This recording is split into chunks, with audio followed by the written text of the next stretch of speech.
On the road with the cowboy world. And for those that don't know, you are? George Chase. And you're from? Well, I'm from Houston, but I moved to Patterson, Texas, back in the 80s. Okay. How did you come around that knowledge? Well, basically from practice and observing and watching other guys that was real good in this field of roping, you know. Yeah. Watching people like, I go back to when everybody was still stepping off of the left instead of the right. Roy Cooper started getting off of your horse. Okay. All right. Roy Cooper, the first one, started stepping off of the right because you didn't have to go up under the rope to tie your calf. But hold on, wait a minute. So you're saying that before they stepped off on the right, they were stepping off on the left? On the left and going under the rope. Roy Cooper was the first one, would step off on the right, get off the right of the horse to go straight to him, and you could flank him without going under the rope. Going under the rope cost you a few seconds. Okay. And stepping off to the right, you didn't have to go under that rope. I never heard that before. Oh, yeah.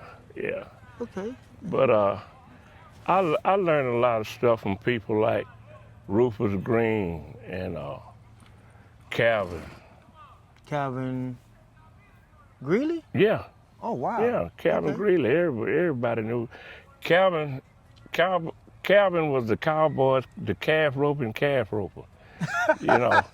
So like they said, he was the Cowboys cowboy, but he's a calf roper's calf roper. Calf roping. Wow. Man, he knew that calf roping and horses inside and out. Matter of fact, him and Willie C. Walker were the one that taught me how to rope. Everybody said I'm 6'7.5". Okay. And everybody said, "Ooh, you too tall to be a calf roper." But I drilled at it and practiced and figured out things that would work for me. And Calvin always told me, he said, "Jay," he said, "man, if it ain't comfortable, it ain't right." If it ain't comfortable, it ain't right. It ain't right. He said, the things these guys that's shorter than you doing, say it's not gonna work for you. Okay. So I took that face value, you know, and I had to change a few things, and I got better as time went on. Back in the day when I started roping, it was just roping. It was calf roping. You know, it age limit, all that de-roping and stuff like that wasn't going on. When you say calf roping, it was just straight calf roping. Straight calf roping. You put your money up. Okay. And if you figured you could win, you put your money up and you rope. So it didn't matter how old you was, how young you was. We just roped. It just roped. And the way things are set up now, they're roping smaller calves, and a shorter barrier, and things are happening a whole lot faster. And these youngsters will put that rope on you. I mean, when I mean youngsters, I mean some of these kids are 16, 17 years old. Some of them younger than that can go out there and tie a calf in 8 and 9. Yeah. You know, and some of them tie them in 7. Yeah. You know. Okay, so I just seen a run that was a 12. Mm-hmm. You seen that? You saw that run? Yeah. Okay. And people was excited that was a 12. Why do you think they were so excited that was a 12? Well, probably the way the run went. You know, it was good and smooth. But back in the day when you made a 12, most of the time you was going to the pay window because wow. They stuck a 13-foot barrier on you. They didn't care how long the pin was. So you had to be horseback. Okay. You had to have a horse that could run, stop, and work rope. Okay. All right. Then you had to be a hand to have them big cattle. You know, like our cows started off at 200 and something pounds. You know. That's a whole person. Yeah. And these calves they rope now, most of them, they might go 175 or something like that. Okay. You know. Yeah, because that calf that just ran by, that's a pretty light son. Pretty light calf, yeah, you know. And that's just the way it was. Back in the day, they had big cattle, long score lines, And then a lot of times we would go to nothing but black rodeos because really they wouldn't invite us to the jackpots and stuff that the white people had. You wasn't invited, And it was a lot of the guys that hung around with us. You take like the Cantons and stuff like that. Whenever they had ropings, they'd invite us, Okay. And a lot of the ropings we went to, if it was a white rodeo, we always had to rope in the slack. We never hardly got a chance to rope in the show. In the show, yeah. We'd have to rope in. See, I never knew that much. I know when it came down to bull riders, but I didn't know that that's the same situation when it came down to calf roping. Oh yeah, as well. calf roping, the same thing, And it was that way. Shoot, man, I want to say up until probably the 60s. In the 60s, it went to kind of changing up a little bit. Right. Yeah. So yeah. what actually triggered you to want a calf rope? Like, Well, from a kid, I always liked horses. I mean, from a little kid, and I never owned one, but I'd always go up to my uncles and stuff up in Crockett, Texas, and the only thing we had to ride down there was the horses and stuff they used to plow with and stuff like that, and pull wagons. But I just got a kick out of it, and that's the home of Murder's Diamond. oh yeah, Murders was the first guy that I saw that was a black cowboy. I was on Camp Street in Crockett, Texas. I'm telling you. Oh, wow. And I might have been 12, maybe 11, 12 years old. And Murders was on Camp Street. And I looked, I said, ooh, they're a real cowboy, man. He had a big old buckle on. Yeah. And back then they had a thing they called a 10-gallon hat. I mean, it was like this, a big straw hat. Are you serious? And he was like a sombrero or something? Great. No, it was broke down in the cowboy fashion. Okay. But it stood out like this on your head, and it was broke down. And man, he was starched in iron. I said, man, that's a black cowboy. That was the first black cowboy that I'd ever seen. Wow. Yeah. That's cool. That's cool. So when it come down to calf roping, like, how far did you go with it? And do you think you, if you had a chance, you would have went farther? No. Oh, wow. And the reason I say no, because probably the first horse I had that I got grown and had to buy one myself, I was married, and I think I was like about 25 years old.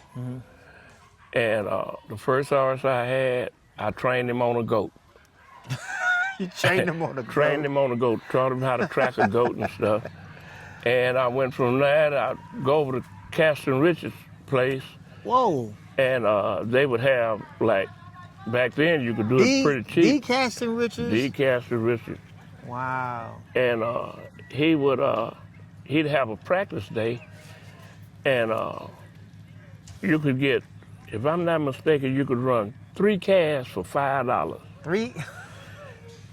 And I'd go over there with my horse after I got him to tracking, and I went to roping. Yeah. And J.B. Stroman and Pee Wee Pelican, I heard those names before. Yeah, they were the toughest around there. J.B. was the breakaway king. Yeah.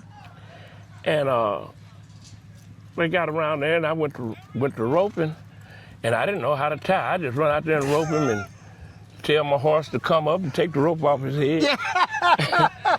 What they say when you did that? They told me I was running my horse. Just running a horse.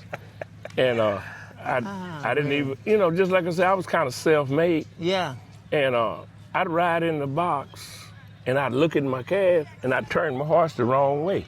I'd turn him the opposite direction than I was supposed to. And they went to getting on me. Why you turn that horse the wrong way? I didn't know. Yeah. So finally I got that old horse. I take him in, turn them the right way. But he wouldn't do it but twice. That's all. That's it.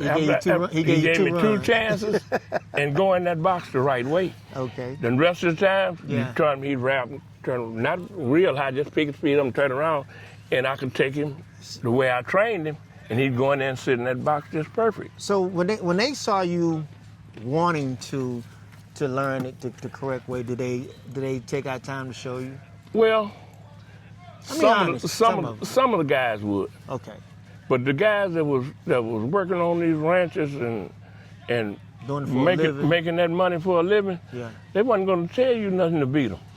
Oh. Calvin told me one time, What did he say? he was a good friend of mine. Calvin told me one time, he said, George, he said, I can teach you a whole bunch of stuff now. I said, what? He said, because you ain't going to be in the ropings I'm in. He said, you're not going to be in the ropings I'm in. Man. But guys like that, they helped me a bunch. Yeah. Him, Sonny Cook. I was around a lot of those older guys. I mean, you saying a bunch of names that I had a chance to hear those names, like Sonny Cook and all those guys. Mm-hmm. I heard some amazing stories about those guys. And you were around them. Mm-hmm. I was around them. I rodeo with them. And so what are some of the arenas that y'all would go to? Some of the places y'all would well, go a lot to? of times, like the Circle 8, Roundup, and then any of the backyard functions. On Easter Sunday, they'd have the Easter Sunday rodeo. In Liberty? In Liberty, yeah. You actually went to the one in Liberty? Oh, yeah, several times. You roped there? Yeah, several times. What? Now, I wasn't back in the day, Tell the truth. I'm going to tell the truth. I never was like 7, 8. Now, I could be 9 on a good calf, Okay. but I 10 and 11 you to death. That was my hole. I could 10 and 11 you to death. Yeah, that was my hole right there. You make a good solid run. I'll make a good solid run, Okay, you know. Okay. I And, mean, that's my goal. To make some good solid runs when I have my roping this year. Yeah. I'm gonna surprise them. Make you some good solid runs. They can be like, man, what the heck is AD doing? Well, the main thing about it is everybody got their speed. Yeah. Anytime you try to exceed your speed, 9 times out of 10, you're going to make a bobble. I've seen that. And a bobble will cost you. I'd tell them kids, I'd be practicing with them sometime, I tell them, you make a mistake, I'm going to go past you. You're faster than me from the saddle point to the calf. Right. Yeah, but don't make no mistake on your time. Yeah, don't. No, Yeah. you make a mistake, I'm going to go by you. You go. He said, don't be late and don't make a mistake. Don't make a mistake. A mistake Yeah.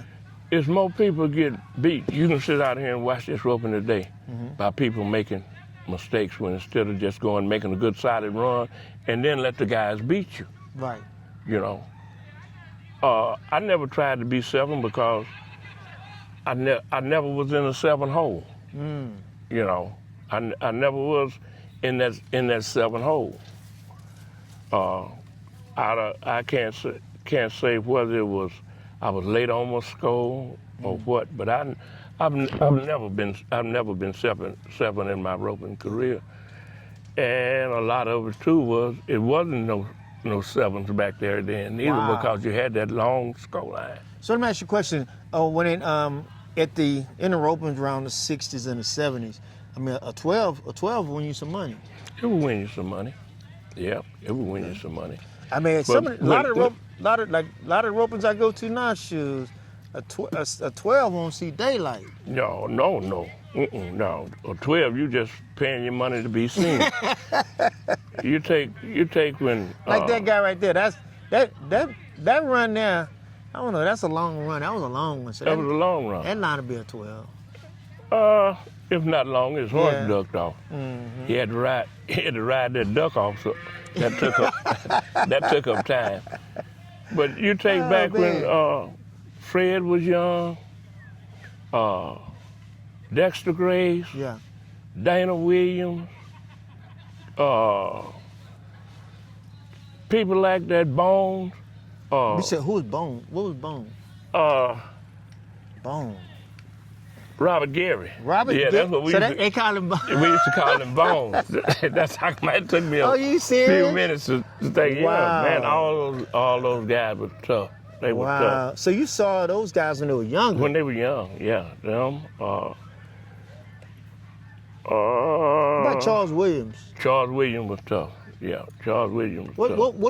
What could you say about him that was unique about him?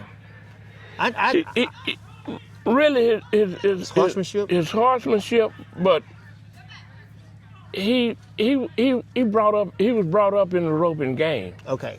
He was brought up. His daddy was a good roper.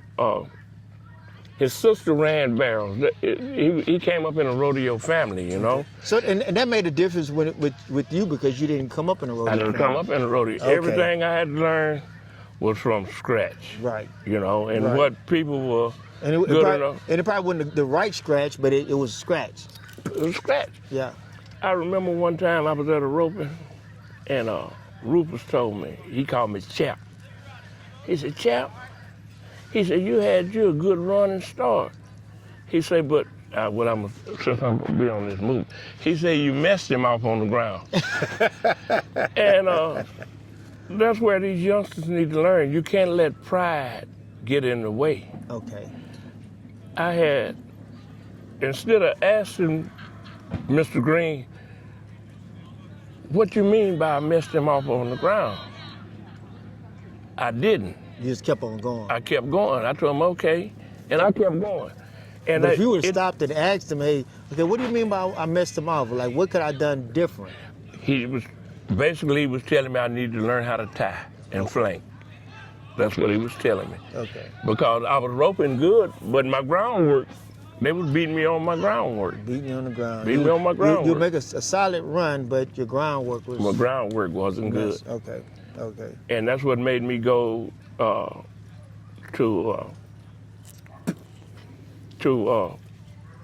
Willie C. had a roping and a tying Willie C. clinic. Okay. And I told Will, I said, man, I want to come to your roping and your tying school. He told me, he said, Chase, he said, shoot, man, George, you rope good as anybody else. He said, but you can't tie. He said, you just come and pay me for the tying part. And that's when him and Calvin saw me tying, and he was over there one day, and that's when Calvin told me that I needed to be comfortable and quit trying to tie like the rest of them guys. Okay. Yeah. That wasn't you. You needed to do you. I needed to do me. Okay. Yeah, I needed to do me. But I learned a lot of things from those older guys and the guys that was more experienced. Me and Will, we was pretty much around the same age, but he just got into it earlier, you know? What about Skip Richards? Skip, good. Yeah. Yeah, he was a good cat breaker. But Skip was a real good breakaway roper too, because he hung around with J.B. Strom and them. Okay. And J.B. Took up with them kids real good. Yeah. So when when it came down to calf ropers from the South, I've said this a few times before, that a lot of people don't know that that was the thing to do. Yeah. Calf roping. That was that. Well, you can't put bull riding and steer dogging out either. Okay. Because it was a couple of places that you could go and they'd have steer dog practicing over in Acres Home. Okay. I can't think of the name of that little arena, but they do that. And So steer dogging, calf roping, they made. I mean, I remember they were telling me that at one point in time, you go to Liberty Roping, man, you allowed to have 100 bull riders. Oh yeah, yeah. So why do you think that was a thing for to have that many? Because I mean, nowadays, is it was because that was the entertainment and everybody seen that's what the thing to do, or they had places to go to practice. What you think it was? Well, the main thing I think about bull riding is it's the thrill of watching the man against beast. Okay. You see what I'm saying? It's not only dangerous, it's like riding a motorcycle. It's not it's not if you go get hurt, it's when you go get hurt. You see what I'm saying? All right, so like this roping right here at Slick Productions out here in we're in Belleville. Uh-huh. You got a lot of young ones out here. You got a lot of young calf ropers out here. So that's the next generation. That's the next generation. But how do we keep cultivating the next generation of calf ropers? Having events like this. Having events like this and keeping it fun. Okay. And keeping it fun. That's right. And keeping it clean and fun. Keeping it clean and fun. Right. And fair. Fair. You see what I'm saying? They do a thing like for these different ropings, they cut a roping now. Yeah. They used to didn't cut a roping. If you didn't fit in this, and they got the D roping and all this kind of stuff. Yeah. So they cutting them for the fit. Where to fit, right. You know. And give everybody a fair shot. Yeah. Give everybody a fair shot. Yeah, because if it was like it was back in the day, man, I think some of these guys wouldn't make it. Well, a lot of them, I wouldn't say that for just one reason. I'm listening.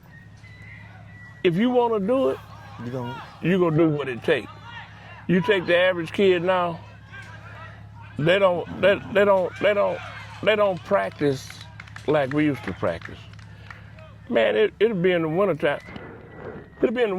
We'd start off tying calves under the barn somewhere, and it'd be cold in the summer. We got our coat on. When we work up a sweat, then we take the coat off, right. And then get after it some more. You know, and if you any sports, you're not gonna get out of it no more than you put in it. Right. If you don't put the time, and people tell you practice, no. You need to practice, but practice don't make perfect. Yeah.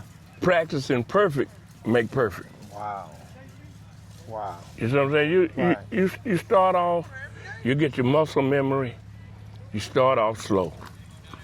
Just like a kid, he don't start off walking and running. Yeah. He start off crawling, start off walking, then after a while he's able to run.